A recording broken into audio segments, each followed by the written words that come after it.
I had one of my subscribers send me a message asking me if the Gerber Dime will actually cut through wire. I haven't used them a whole lot myself up to this point to cut wire, but we'll see what they can do. Now, recently I took a flight to Newfoundland. Now, in Canada, if you're taking a flight, you can bring a small pocket knife on as long as it's under a certain size. So what I did is I also made this little pouch that I can carry onto the plane with me that'll fit onto my belt. So inside the pouch, I have my Gerber Dime, and then I have a small Olight flashlight. I also have the IR2 Pro flashlight, and that's just a twist on and twist off flashlight. So I'll put that back in and we'll open up the Gerber Dime. So the first cable I'm going to try, this is just a light grade cable that came with an electronics kit. So I'll see if it'll cut through here, and that'll cut through no problem at all with hardly any effort. I'll take the scissors out as well and see if the scissors will cut through it just as easily. So the scissors didn't cut through the wire, but it did cut through the casing on top of the wire. So next up here, this is the next thickest wire I have. So this is going to be a 12 amp wire. It's going to be a braided cord. We'll see if it'll cut through that.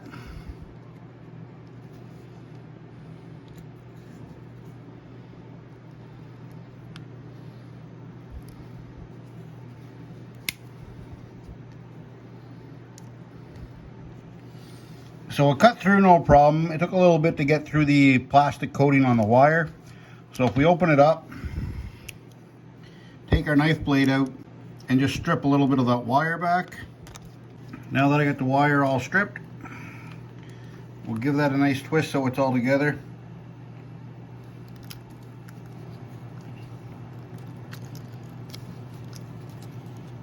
So it doesn't want to open when it cuts through.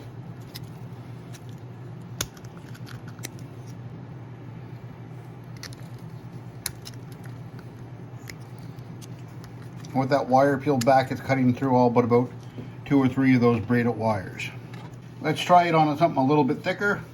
So what I have here is some household electrical wire, so for 120. Now I don't think there's any chance that I can cut through the plastic in the wire itself just based on the size of the wire.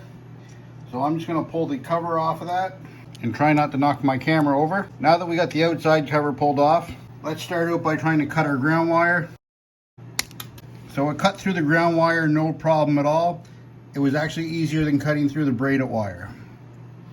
Let's try and cut through it with the plastic covering on. So it cut through no problem with the plastic covering on. However, they're a little hard to get into that little notch. The reason it's so hard is because the notch is actually smaller than the diameter of the plastic sheeting with the wire in it. So I would recommend that you remove the covering over that. So the next thing I'm going to try and cut here, I have some steel wire that's for tying rebar together, and we'll see if we can cut through here. I don't think I'm going to be successful on this one, and surprisingly enough, it cut through that relatively easily. I hope that answers your question. And don't forget to hit that like and subscribe button.